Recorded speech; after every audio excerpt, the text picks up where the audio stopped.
Colour channel নিয়ে আমরা কাজ করলাম। তো কালার চ্যানেল বুঝলেন, ল্যাব আমরা এখান থেকে জাস্ট ইমেজ এবং মোড এখান থেকে নর্মাল অবস্থায় RGB-তে কাজ করতে পারি, রেড, গ্রিন, ব্লু। এবার আসুন আমরা প্যাথ নিয়ে কাজ করি। এখানে সুন্দর একটি অপশন রয়েছে যেটা লেয়ার এবং প্যাথ। দেখুন আমরা প্রত্যেকটি জায়গায় গেলে এর নিচে কিছু কিছু আইকন এখানে পরিবর্তন হচ্ছে। যেমন চ্যানেলের ক্ষেত্রে কোনো একটি চ্যানেল আপনি যখন সিলেক্ট করবেন ব্লু, তখন যদি এখান থেকে ক্লিক করেন তাহলে ব্লু চ্যানেলটি সিলেক্ট হবে। গ্রিনের ক্ষেত্রে গ্রিন এবং রেডের ক্ষেত্রে রেড, এবং ইচ্ছা করলে আপনি এটিকে মাস্কও করে নিতে পারেন। তো আমরা এটিকে জাস্ট নর্মালি রাখি, পরবর্তীতে আরও যদি সময় থাকে আমি দেখানোর চেষ্টা করব।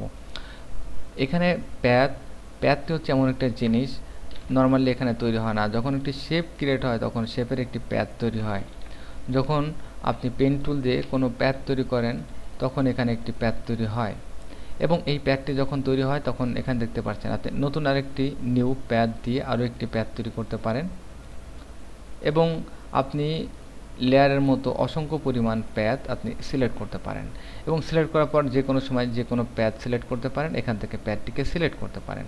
তো আসুন আমরা আরেকটি পরীক্ষামূলক প্যাথ তৈরি করে এই ইমেজ দিয়ে করা সম্ভব।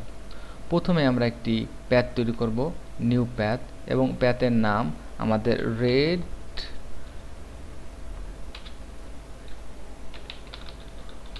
বেলুন।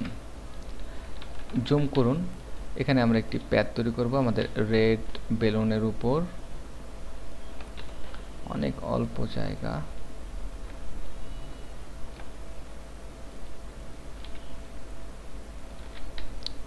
অল্টার চেপে জাস্ট আমি এখানে রেড বেলুনের উপর একটি প্যাথ তৈরি করার চেষ্টা করি।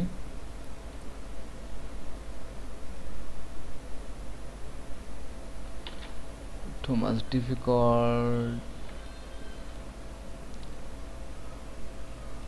জাস্ট আমি সহজে বোঝানোর জন্য এখানে তৈরি করছি। ওকে, এইবার আমি নতুন আরেকটি প্যাথ তৈরি করব, এবং এটি আমাদের গ্রিন বেলুন।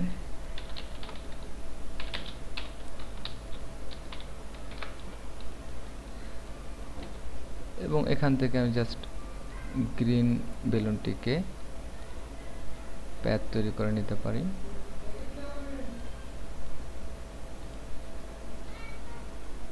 সো এখন আপনি আরও একটি প্যাথ যদি তৈরি করতে চান সেক্ষেত্রে আপনি জাস্ট এখানে দিতে পারেন পিঙ্ক,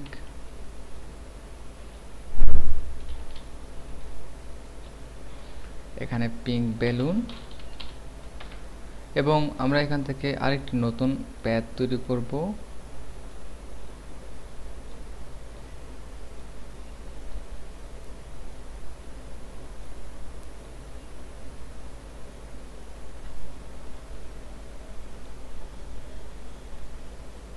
পরবর্তীতে আমরা যে কোনো প্যাথকে এখানে মুভ করাতে পারি অথবা মডিফাই করে নিতে পারি। সো আপনি এরকম করে অনেকগুলো প্যাথ তৈরি করবেন, এটিকে জাস্ট সেভ করবেন একটি পিএসডি ফাইলে, অথবা সবথেকে মজার ব্যাপার হচ্ছে এটি যদি আপনি নর্মালিও সেভ করে রাখেন কোনো প্রবলেম নাই, পরবর্তীতে জাস্ট এই জেপিজি ফরম্যাটটাই আপনার এই প্যাথগুলো শো করবে। সবথেকে মজার এটি আমি অ্যাডোব ফটোশপের ক্ষেত্রে পেয়ে থাকি যে একটি জেপিজি ফরম্যাটেও আপনি এই প্যাথগুলো পেতে পারেন যদি আপনি এটিকে অ্যাডোব ফটোশপ দ্বারা সেভ করেন।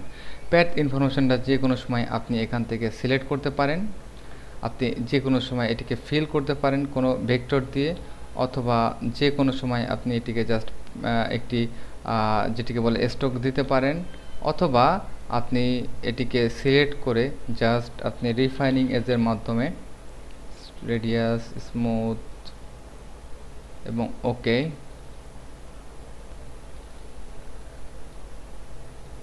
এবং এখান থেকে ড্রাগ করে আপনি দেখতে পারেন শুধুমাত্র। এবার যদি আপনার দরকার হয় পিঙ্ক বেলুন, তো পিঙ্ক বেলুনে এখানে সিলেক্ট করতে পারেন, অথবা ডি ফর এখান থেকে সিলেক্ট করার পর এটিকে আপনি জাস্ট মুভ করে অন্য কোনো স্থানে নিয়ে আসতে পারেন। সো আমরা প্যাথ সম্পর্কে মোটামুটি ধারণা নিলাম যে প্যাথ দিয়ে স্পেসিফিকভাবে আমি প্যাথ তৈরি করে রাখতে পারি, যেটি পরবর্তীতে আমি সিলেকশনের কাজে ব্যবহার করতে পারি। এবং অ্যাডোব ফটোশপে যখন আপনি জেপিজি ফরম্যাটও সেভ করবেন তখন আপনি এই প্যাথ ইনফরমেশনটি পাবেন। এটি কিন্তু অনেক গুরুত্বপূর্ণ একটি বিষয়। মাথা ঠান্ডা করে আপনার চিন্তা করতে হবে যে আসলে একটি ইমেজকে আপনি পিএইচডিতে সেভ না করে জাস্ট একটি প্যাথ তৈরি করলেন, পরবর্তীতে সেভ করে আপনার ফ্রেন্ডকে ইমেল করে দিতে পারেন। সে তখন অ্যাডোব ফটোশপ ওপেন করবে, ওপেন করার পর দেখবে যে স্টিল একটি প্যাথ এখানে রয়েছে এবং এই প্যাথে ক্লিক করে সিলেক্ট করে সে সহজে ক্লিপিং প্যাথের কাজটি করতে পারে। ধন্যবাদ।